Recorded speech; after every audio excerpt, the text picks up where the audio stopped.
नमस्कार, आप सभी का स्वागत है हमारे YouTube चैनल में। क्या आप जानते हैं कि पब्लिक सर्वेंट अगर आपके खिलाफ झूठे दस्तावेज तैयार करता है तो ऐसे पब्लिक सर्वेंट के खिलाफ आप FIR दर्ज करवा सकते हैं और FIR दर्ज करवाने के बाद ऐसे पब्लिक सर्वेंट के खिलाफ कानूनी कार्यवाही अमल में लाई जा सकती है और उसे अरेस्ट भी किया जा सकता है, उसकी इन्वेस्टिगेशन भी हो सकती है।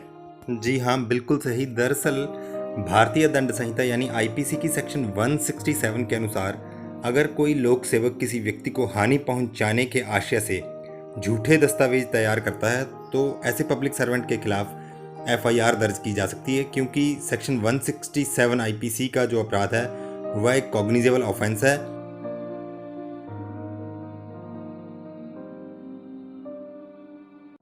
अब हर किसी की लाइफ में ऐसी बहुत सारी घटनाएं होती हैं जहां पर पब्लिक सर्वेंट किसी व्यक्ति को परेशान करता है, जानबूझकर या धमकी देता है या चुपचाप ही कोई ऐसा दस्तावेज झूठा तैयार कर देता है, उसमें छोटी सी त्रुटि डाल देता है ताकि आपको किसी तरह की हानि हो।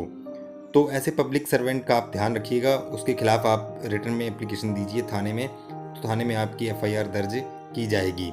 यहाँ पर यह भी याद रखें कि जो हानि है यानी नुकसान है वो आपको किस तरह का हुआ वो सेक्शन 44 IPC में डिफाइंड किया गया है। उसमें बॉडीली कोई भी आपको इंजरी होती है, बॉडीली कोई नुकसान होता है झूठा दस्तावेज तैयार करने पर, या कोई मेंटल परेशानी होती है, मेंटल इंजरी होती है, कोई भी आपकी प्रॉपर्टी को इंजरी होती है, प्रॉपर्टी को नुकसान पहुंचता है, या आपकी रेपुटेशन को कोई भी नुकसान पहुंचता है, आप इनोसेंट हैं, तब भी आप जो है इन सारी चारों चीज़ों को कवर किया गया है हानि में यानी इंजरी में।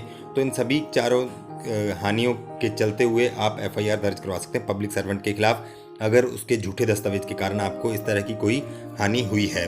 उदाहरण के लिए आप देख सकते हैं कि आपके खिलाफ FIR दर्ज कर ली गई है झूठी, आपका नाम किसी और का लिखना था लेकिन FIR में एक्यूज की जगह आपका नाम डाल दिया गया जानबूझकर, या एक छोटी सी रपट में ही आपका नाम लिख दिया गया झूठा, या फिर कई बार ट्रांसलेशन का जिम्मा होता है कुछ विभागों के पास, जैसे कि रेवेन्यू डिपार्टमेंट के पास कुछ स्टेट्स में जो है वो आज की डेट में हिंदी में काम किया जा रहा है, लेकिन जो उनके पुराने दस्तावेज है वो उर्दू में है।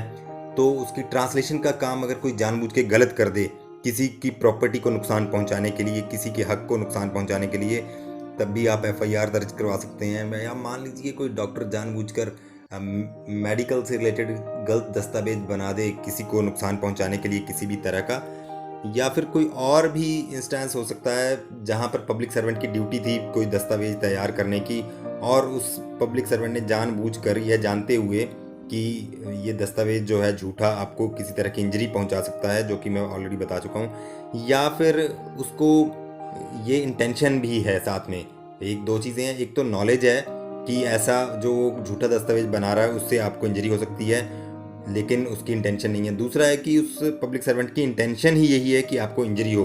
तो दोनों ही दशाओं में सेक्शन 167 जो है वो अट्रैक्ट होगी एक्यूज्ड के खिलाफ।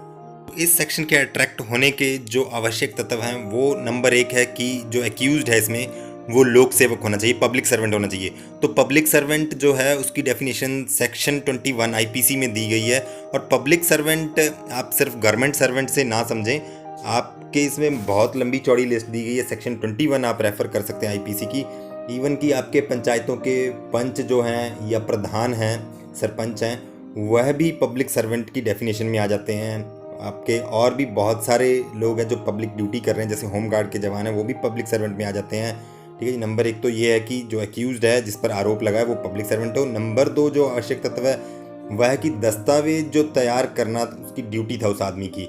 यानी कि जैसे कि आप प्रधान की बात ले लें तो उससे आपको कुछ रिपोर्ट्स लेनी पड़ती हैं, तो वो दस्तावेज तैयार करना उस प्रधान की ड्यूटी है, लेकिन उसने जानबूझकर आपको इंजरी पहुंचाने के लिए वो गलत दस्तावेज तैयार कर दिया है। अब जो तीसरा आवश्यक तत्व है वो है कि उस पब्लिक सर्वेंट को, जो आरोपी पब्लिक सर्वेंट है, उसने ये काम जानबूझकर किया हो, इंटेंशन हो उसकी इस तरह से आपको क्षति पहुंचाने की, या फिर उसे नॉलेज हो कि ये जो झूठा दस्तावेज है उससे आपको हानि पहुंच सकती है।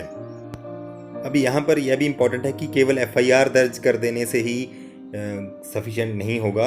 यहाँ पर जो आरोपी है उसके खिलाफ सेक्शन 197 जो CRPC है उसके अंतर्गत जो है सरकार से या जो भी इसमें कॉम्पिटेंट अथॉरिटी होगी उनसे मुकदमा चलाने के लिए आपको आवश्यक जो है प्रोसिक्यूशन सैंक्शन लेना भी ज़रूरी है।